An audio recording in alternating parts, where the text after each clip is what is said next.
Vamos a orar para comenzar con la clase del día de hoy. Papito amado, te damos gracias, Señor, por tu amor incondicional. Te damos gracias, papá, porque sin duda tu amor ha sido con nosotros siempre. Gracias, Señor, porque nos amas, porque cuidas de nosotros, Señor. Gracias, Señor, porque nos has guardado. Gracias, papá, porque sin duda, si nosotros no te tuviéramos a ti, la vida sería aún mucho más difícil. Padre, sabemos que tú nos ayudas, Padre, que tú nos alientas, que tú eres, Señor. Tú nos das la solución a tantas cosas, Padre, que a veces tenemos que pasar durante el día. Son cosas que suceden, Señor, y tú nos otorgas la solución, tú nos otorgas la sabiduría, Señor. Tú has hecho a Cristo la sabiduría dentro nuestro. Gracias, Señor, porque tenemos la mente de Cristo. Gracias porque tenemos la palabra. Gracias porque tenemos a tu Espíritu Santo. Gracias, Señor, porque podemos experimentar, Padre amado, tu amor incondicional, tu fidelidad. Gracias, Señor, por tu palabra el día de hoy. Sabemos que tu mensaje, Señor, que la palabra es necesaria, que necesitamos edificarnos, Señor, para conocer más a fondo, Señor, cuál es nuestra herencia, para conocer, Señor, acerca de la obra consumada de Jesús, acerca de la gracia, profundizar en ella, Señor, para enamorarnos cada día más, Señor, de ti. Gracias, Padre, gracias, Señor, porque sin duda, a medida que aprendemos de tu palabra, aprendemos también a amarte, Señor. ¿Cómo no vamos a amarte si tú eres tan bueno con nosotros? Gracias, Señor. Gracias, Padre, en el nombre de Jesús. Amén. Amén. Vamos a comenzar entonces con la clase del día de hoy. Miren, hemos estado estudiando Romanos. La semana pasada estudiamos el capítulo 1, desde el versículo 1 solo estudiamos hasta el versículo 16. Ya hoy vamos a seguir desde el versículo 18 en adelante y vamos a comenzar con la lectura. Disculpen. Vamos a comenzar con la lectura del día de hoy. Porque la ira de Dios se revela desde el cielo contra toda impiedad e injusticia de los hombres que detienen con injusticia la verdad. Porque lo que de Dios se conoce les es manifiesto, pues Dios se lo manifestó. Porque las cosas invisibles de Él, su eterno poder y deidad, se hacen claramente visibles desde la creación del mundo, siendo entendidas por medio de las cosas hechas, de modo que no tienen excusa. Pues habiendo conocido a Dios, no le glorificaron como a Dios, ni le dieron gracias, sino que se envanecieron en sus razonamientos, y su necio corazón fue entenebrecido. Profesando ser sabios, se hicieron necios, y cambiaron la gloria de Dios, incorruptible, en semejanza de imagen de hombre corruptible, de aves, de cuadrúpedos y de reptiles. Por lo cual también Dios los entregó a la inmundicia en las concupiscencias de sus corazones, de modo que deshonraron entre sí sus propios cuerpos, ya que cambiaron la verdad de Dios por la mentira, honrando y dando culto a las criaturas antes que al Creador, el cual es bendito por los siglos de los siglos. Amén. Miren, la respuesta a todas las preguntas que puede tener la humanidad es el Evangelio. Las personas tienen preguntas como ¿por qué a veces Dios permite las catástrofes de la tierra? O ¿por qué Dios permite ciertas cosas o envía ciertas cosas? O ¿por qué Dios enferma a la gente? Y la respuesta está en el Evangelio. El Evangelio es quien otorga todas las respuestas. Insisto en esto, de una manera diferente lo dije, pero es el Evangelio quien entrega todas las respuestas.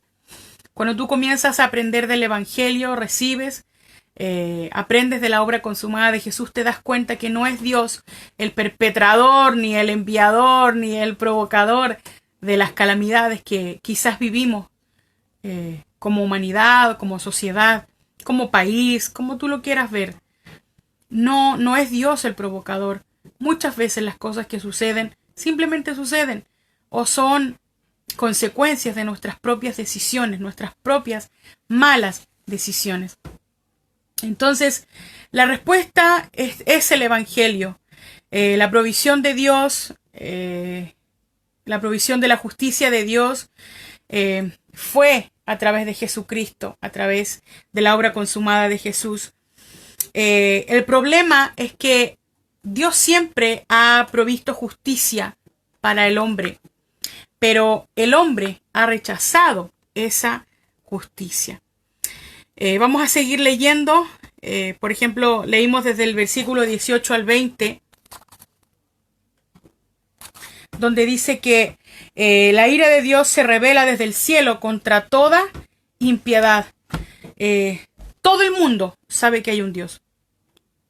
Toda la gente, todas las personas saben que hay un Dios, pero aún así deciden vivir como si Dios no existiera.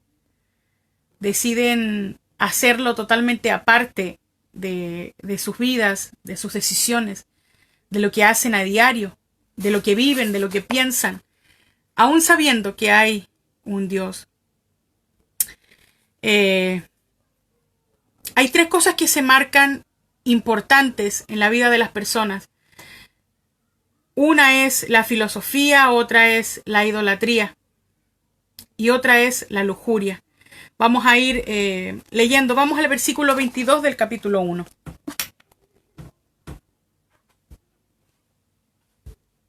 Donde dice, profesando ser sabios, se hicieron necios. Sabiendo que la sabiduría que ellos, sabiendo que podían obtener sabiduría de Dios, sabiendo que Dios les entregaba la sabiduría que ellos necesitaban, ellos decidieron darle la espalda a esa sabiduría divina y vivir de acuerdo a su pensamiento humano, de acuerdo a su filosofía, de acuerdo a su forma de ver las cosas. Y se hicieron necios, se hicieron sordos, se hicieron a sí mismos. No miraron, ni recibieron, ni quisieron tomar la sabiduría de Dios, sino que decidieron vivir a su propia manera. Vamos a ver el versículo 23. Dice, y cambiaron la gloria de Dios incorruptible en semejanza de imagen de hombre corruptible. Cambiaron la imagen de Dios, del Dios invisible. A mí me gusta mucho, mi mamá le gusta mucho la telenovela Moisés y me gusta a mí verla con ella. Entre de las cosas que aparecen en la telenovela, me gusta cuando el faraón reclama y dice que como un dios sin forma y sin rostro puede tener tanto poder, o más puede tener tanto poder, mucho más poder de lo que tienen sus dioses conocidos o sus dioses con rostro, con forma. Y él está diciendo aquí que la humanidad, las personas, se deshicieron de la gloria de Dios, se deshicieron de ese Dios sin rostro y comenzaron a adorar formas, a imágenes, y se volvieron idólatras. ¿Saben qué? A veces nosotros pensamos que la idolatría solo es adorar imágenes, pero la idolatría no es solamente adorar imágenes. Hay personas que adoran a su familia, hay personas que adoran a sus hijos, que adoran a sus esposos, adoran sus trabajos, adoran la comida, adoran la televisión, adoran el fútbol, adoran algún vicio. Entonces, la idolatría no se vive solamente en el ámbito de que yo voy a adorar una imagen o una foto. Se presenta también en otras cosas. Cuando, no sé, tu esposo es más importante que Dios. Cuando la comida ocupa un lugar más importante que Dios. Con esto no me refiero, por favor, no quiero que tú confundas el ministerio o la iglesia con Dios. Cuando hablamos de Dios, hablamos de la relación personal que las personas tienen con Dios, de tu relación con Dios. Cuando hablamos de ministerio, hablamos de otra cosa totalmente diferente. Cuando yo aprendí las prioridades para mi vida, eran Dios, mi familia y el ministerio. Como dice la palabra, ¿cómo puede un hombre gobernar una iglesia si ni siquiera puede gobernar su casa? Entonces, las personas muchas veces confunden que cuando nos referimos a Dios nos referimos a la iglesia. No, yo me estoy refiriendo a Dios, tú y Dios, nada más. Entonces, estos hombres comenzaron a ser idólatras. La humanidad comenzó a ser idólatra. De las familias, de los esposos, un sinfín de cosas. y dejaron de adorar, de pasar el tiempo con ese Dios, con la gloria de Dios, de disfrutar de la gloria de Dios y comenzaron a mirar las imágenes. Vamos a ver el versículo 24. Por lo cual también Dios los entregó a la inmundicia en las concupiscencias de sus corazones, de modo que se deshonraron entre sí sus propios cuerpos. Y cualquiera podría decir, no, Dios los entregó, Dios los mandó, cuando sacamos de contexto. Pero entendamos de que ellos comenzaron a vivir la lujuria en sus propios cuerpos. Los deseos pecaminosos, los deseos de la carne, en su propia carne. Ellos comenzaron a vivir en su propia carne. Comenzaron a vivir sus propios deseos, a hacer sus propios deseos. Ignorando que hay un Dios, decidieron vivir como si no hubiera Dios. Vamos a leer desde el versículo 25 al 32. Ya que cambiaron la verdad de Dios por la mentira, honrando y dando culto a las criaturas antes que al Creador, el cual es bendito por los siglos. Amén. Por esto Dios los entregó a pasiones vergonzosas, pues aún sus mujeres cambiaron el uso natural por el que es contra naturaleza, y de igual modo también los hombres, dejando el uso natural de la mujer, se encendieron en lascivia unos con otros, cometiendo hechos vergonzosos hombres con hombres, y recibiendo en sí mismos la retribución debida a su extravío. Y como ellos no aprobaron tener en cuenta a Dios, Dios los entregó una mente reprobada para hacer cosas que no convienen, estando atentos de toda injusticia, fornicación, perversidad, avaricia, maldad, llenos de envidia, homicidios, contiendas, engaños y malignidades, murmuraciones, detractores, aborrecedores de Dios, injuriosos, soberbios, altivos, inventores de males, desobedientes a los padres, necios, desleales, sin afecto natural, implacables, sin misericordia, quienes habiendo entendido el juicio de Dios, que los que practican tales cosas no son dignos de muerte, dice el versículo 32, quienes habiendo entendido el juicio de Dios, que los que practican tales cosas son dignos de muerte, no solo las hacen, sino que también se complacen con los que las practican. Entonces vemos una verdadera impiedad en lo que hemos leído recién. Como dijimos al principio de este estudio hace algunas semanas, estamos hablando de la justicia, ¿ya? De la justificación por medio de la fe.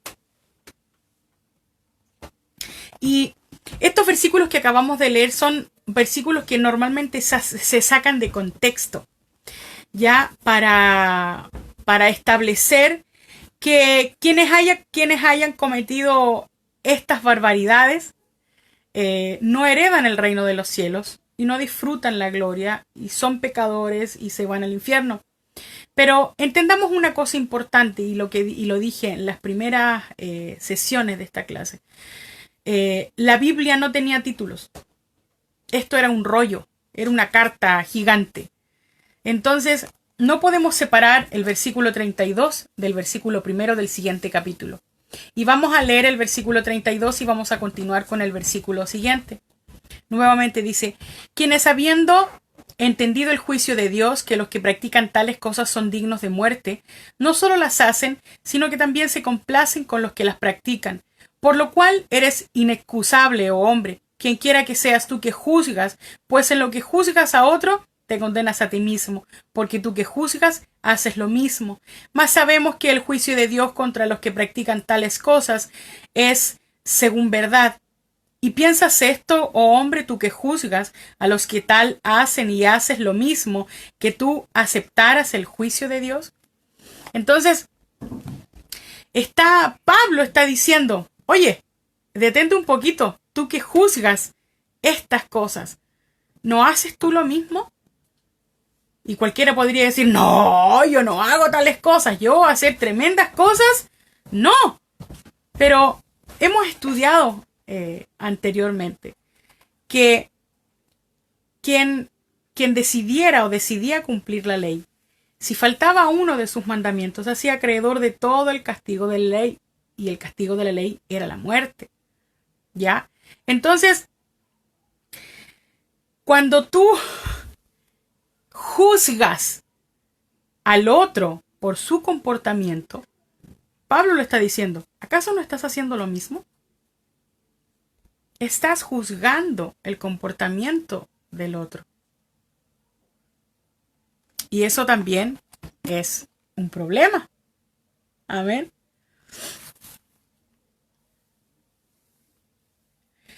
La gente religiosa juzga a otros. Entonces, cuando tú juzgas a otros, te vuelves un religioso, porque comienzas a mirar el comportamiento de la persona, comienzas a mirar lo que él ha hecho o cómo se comporta, o lo que hace o lo que dice. En vez de mirar la obra consumada de Jesús, comienzas a mirar su propio comportamiento. Y eso no solamente a otros, sino también a nosotros mismos, de mí hacia mí. Nos volvemos religiosos y comenzamos a mirar el comportamiento nuestro. La palabra dice que Dios es el verdadero juez. Vamos a leer el versículo 4, y es un versículo que a mí me encanta, del capítulo 2. Dice, ¿o menosprecias las riquezas de su benignidad, paciencia y longanimidad, ignorando que su benignidad te guía al arrepentimiento? Muchas veces nosotros ignoramos que no es, ignoramos que es lo bueno de Dios lo que guía a las personas al arrepentimiento. No es un castigo, no es una enfermedad, no es... quizás a veces las personas tocan fondo y llegan y están en el peor momento de sus vidas. Y estando en el peor momento de sus vidas, así en la peor situación, se acuerdan de Dios. Y quizás podríamos decir, mira, fue lo peor de su vida lo que lo acercó a Dios. No. Cuando esa persona estaba en el peor momento de su vida, miró a Dios y Dios estaba ahí. Y esa bondad de que Dios sigue permaneciendo ahí es lo que hace que las personas se vuelvan a Dios. Su bondad, su longanimidad, su largo aliento, su paciencia es lo que hace que las personas se vuelvan a Dios. Entonces es la bondad de Dios la que nos guía al arrepentimiento. Vamos a leer del versículo 5 al 10 del capítulo 2. Pero por tu dureza y por tu corazón no arrepentido, atesoras para ti mismo la ira para el día de la ira y de la revelación del juicio, del justo juicio de Dios, el cual pagará a cada uno conforme a sus obras, vida eterna a los que perseverando en bien hacer, buscan gloria y honra e inmortalidad. Pero ira y enojo a los que son contenciosos y no obedecen a la verdad, sino que obedecen a la injusticia, tribulación y angustia sobre todo ser humano que hace lo malo, al judío primeramente y también al griego, pero gloria y honra y paz a todo el que hace lo bueno, al judío primeramente y también al griego. El pecado será juzgado. El pecado fue pagado por Jesús. Eso tenemos que entenderlo, pero tenerlo súper claro. ¿Ya? El pecado ya ha sido pagado. Y dice, y hemos leído y hemos visto que cada uno tendrá su recompensa. Los que pecaron, estamos hablando del pecado. Ya no hablamos del pecado de mentir, de robar, sino que hablamos del pecado de no aceptar a Jesús como tu Señor y tu Salvador. De eso seremos juzgados. De si hemos hecho a Jesús, si hemos creído en Jesús como nuestro Señor y nuestro Salvador, si hemos creído en su obra completa, en su obra consumada. De ese pecado está hablando aquí. Entonces dice, los que han pecado, ese pecado, serán juzgados. Y los que no, o sea, los que hemos creído, se podría decir que el pecado será juzgado y la justicia tendrá su recompensa. o tiene ya su recompensa. Amén. Versículo 11 dice, porque no hay acepción de personas para con Dios. Miren, Dios siempre espera lo mejor de las personas. Dios espera lo mejor siempre de las personas. Pero no de las personas, sino de la fe de las personas. Porque nosotros como personas, como humanos, como terrenales, como terrícolas normales, nosotros, ¿qué bueno podríamos hacer? No hay ninguna cosa buena que nosotros podamos hacer. O sea, que sea admirable de parte de Dios. O sea, ¿qué cosa admirable puedo hacer yo? Humanamente hablando. Ninguna. No hay cosa admirable que yo pueda hacer que sea de alguna forma que me dé algún mérito ante Dios. No hay ninguna cosa admirable que yo pueda hacer que me dé un mérito ante Dios. Entonces, no es que Dios responda a mi comportamiento. Si es que Él tuviera que responder algo o no sé, mover su mano, como dicen los que... Pero miren, entendamos esto. Yo no voy a hacer cambiar a Dios de acuerdo a mi comportamiento. Yo no cambio a Dios. Mis oraciones no cambian a Dios o no mueven la mano de Dios. Mi comportamiento tampoco mueve la mano de Dios. Porque no depende de mí, sino que dependió de una sola persona y esa persona es Jesucristo. Amén. Pero yo voy a experimentar de Dios de acuerdo a lo que yo creo, de acuerdo a mí, a mis convicciones.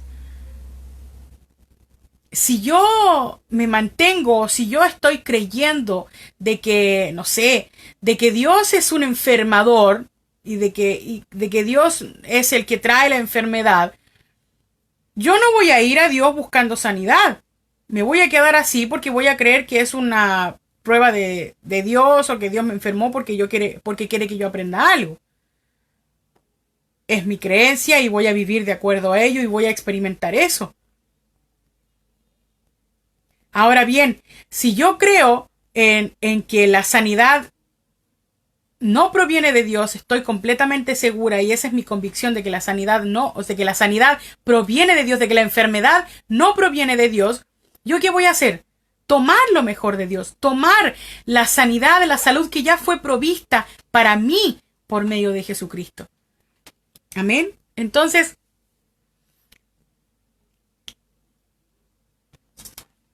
de acuerdo a mis convicciones, es lo que yo voy a vivir. Es lo que yo voy a experimentar de acuerdo a mis convicciones. ¿Por qué? Porque en mis convicciones yo pienso lo que creo. Yo hablo lo que creo y vivo y hago lo que creo. Las convicciones tienen un papel fundamental en nuestra vida.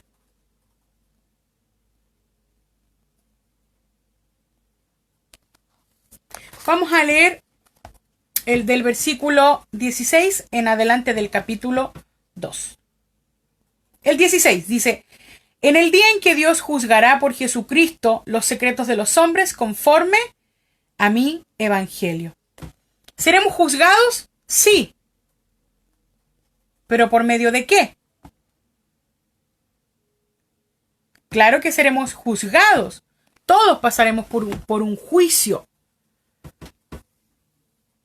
Todos vamos a ser juzgados. Eso yo no se lo niego a nadie. Pero, ¿de qué seremos condenados?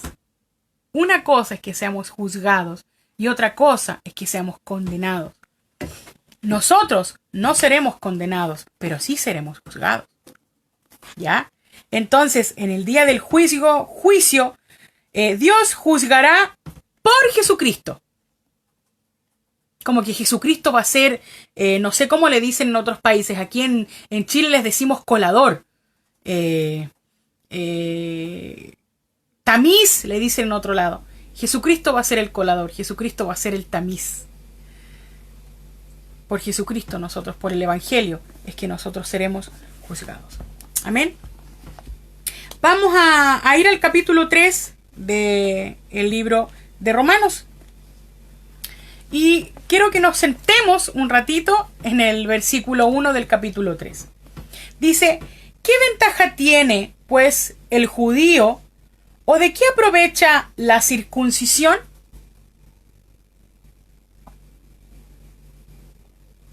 Vamos a leer el versículo 2, ¿ya? Mucho en todas maneras. Primero, ciertamente, que les ha sido confiada la palabra de Dios, pues que si algunos de ellos han sido incrédulos, ¿su incredulidad habrá hecho nula la fidelidad de Dios? Interesante pregunta. Vamos a leer de nuevo los primeros 3 versículos. ¿Qué ventaja tiene, pues, el judío? ¿O de qué aprovecha la circuncisión? Mucho, en todas maneras. Primero, ciertamente que les ha sido confiada la palabra de Dios, pues que si algunos de ellos han sido incrédulos, ¿su incredulidad habrá hecho nula la fidelidad de Dios? Y me encanta cómo Pablo responde. Versículo 4.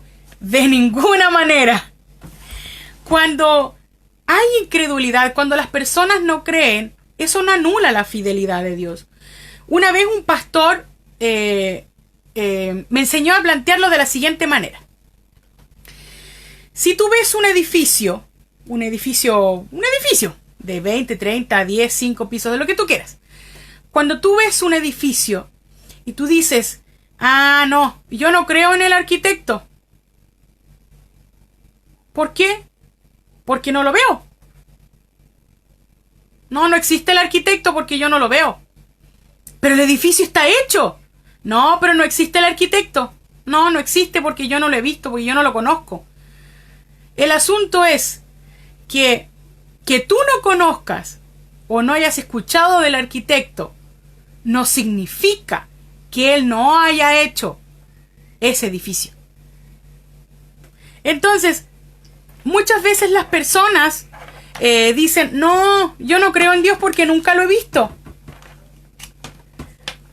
Pero que tú no creas en Él no significa que Él no exista. O que las personas no crean en Dios no significa que Él no exista.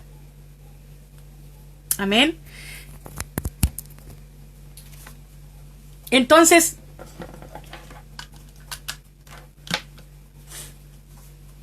¿los judíos tienen ventaja? Se podría decir que sí, porque se les fue confiada la palabra. ¿Ya? Se les fue confiada la palabra. ¿Ya? Vamos a continuar del versículo 4 en adelante.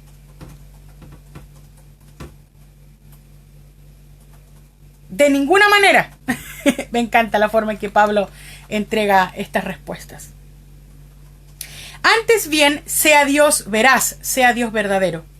Y todo hombre mentiroso, como está escrito, para que seas justificado en tus palabras y venzas cuando fueres juzgado. Y si nuestra injusticia hace resaltar la justicia de Dios, ¿qué diremos? ¿Será injusto Dios que da castigo? Hablo como hombre. En ninguna manera. De otro modo, ¿cómo juzgaría Dios al mundo? Pero si por mi mentira la verdad de Dios abundó para su gloria, ¿por qué aún soy juzgado como pecador? ¿Y por qué no decir, como se nos calumnia y como algunos cuya condenación es justa, afirman que nosotros decimos, hagamos males para que vengan bienes? Y Pablo tiene una forma muy particular de decir las cosas. Él está diciendo, o sea, ¿vamos a hacer mal para que nos venga un bien?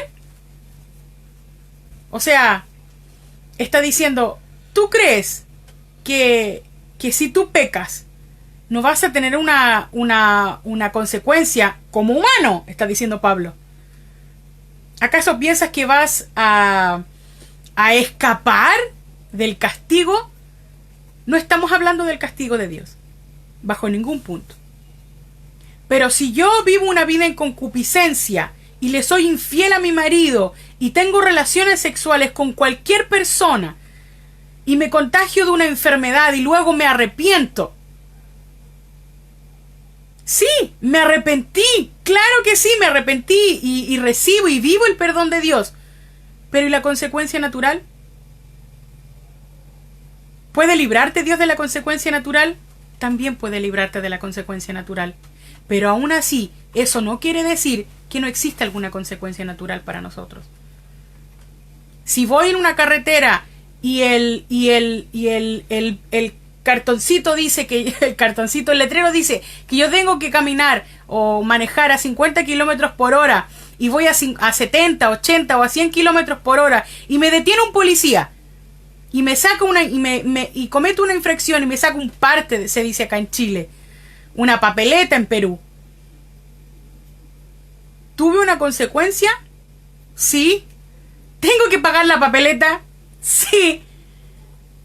Entonces Pablo está diciendo, entonces ¿vamos a obrar mal para recibir solo bien?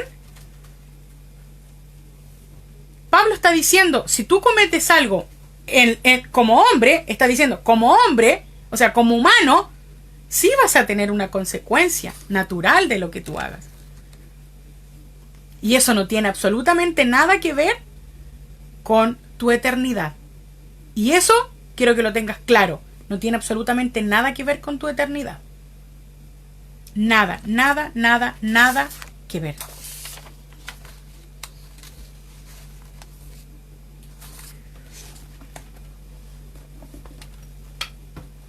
Versículo 9, desde el capítulo 3.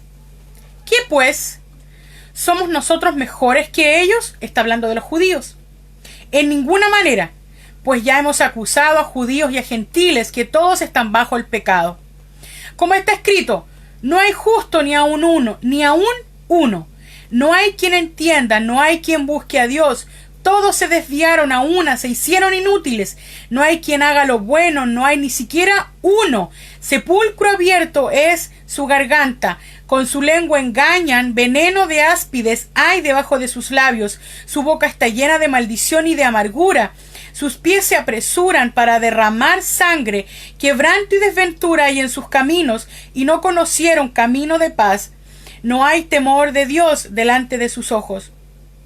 Uy, qué duro, Pablo. Sigamos en el versículo 19. Pero sabemos que todo lo que la ley dice, lo dice a los que están bajo la ley, para que toda boca se cierre y todo el mundo quede bajo el juicio de Dios, ya que por las obras de la ley ningún ser humano será juzgado delante de él, porque por medio de la ley es el conocimiento del pecado. Por medio de la ley es el conocimiento del pecado. Lo está diciendo, ninguno será juzgado. ¿Por dónde? Lo leemos de nuevo, desde el versículo 19 al 20.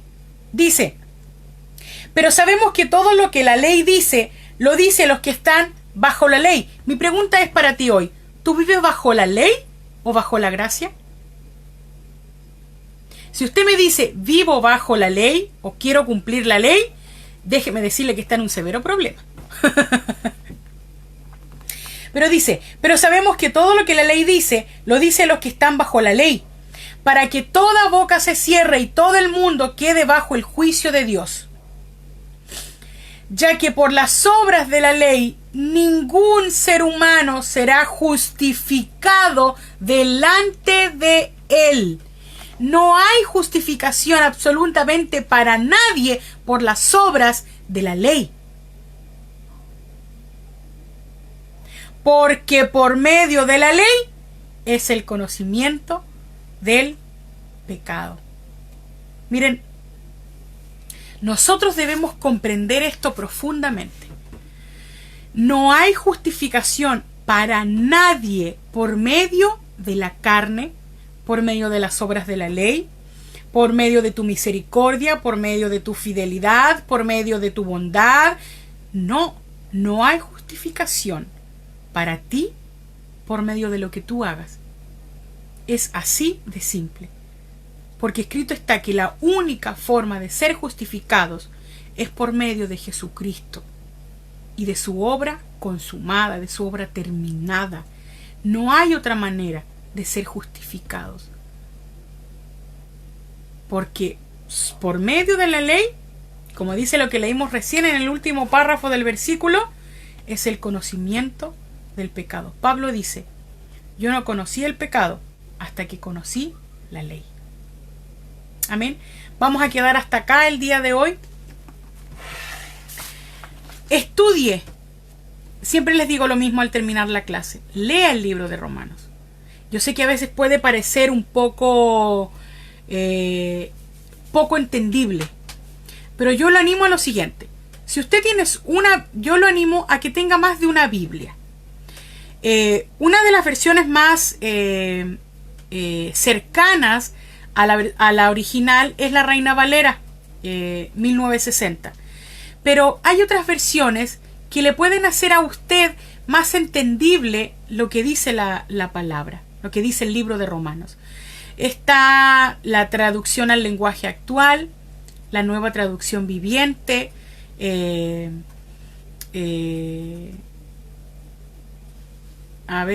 NBI, TLA, NTV, Nueva Versión Internacional, Palabra de Dios para Todos, la Biblia de las Américas. Hay muchas versiones que usted puede comprar para que pueda estudiar el libro de Romanos desde todas las versiones posibles, porque esto le va a permitir a usted una amplitud en lo que se está diciendo. No son Biblias diferentes, solo que tienen un lenguaje distinto. Por ejemplo, hay palabras a veces muy difíciles de comprender su significado, y para que usted no esté con un diccionario en la mano, busque otra Biblia, consiga más de una Biblia. Cuando nosotros comenzamos a estudiar para el ministerio hace algunos años atrás, lo primero que nos dijeron, cómprense Biblias, 5 Biblias, y de preferencia todas diferentes. Y eso fue lo que hicimos con mi esposo, 5 Biblias cada uno y todas diferentes. Y nos ayudaba mucho el tener diferentes versiones, está diciendo lo mismo, pero lo dijo de otra forma. Y para muchos es más entendible. Pero lea la palabra, estudie el libro de Romanos, léalo una y otra vez, lento, para que vamos comprendiendo de qué es lo que está hablando. Sabemos que el tema principal es la justificación por medio de la fe, pero es importante que podamos tener una visión más amplia de este libro de Romanos. Y así, ¿sabe qué? Vamos conociendo también a Pablo.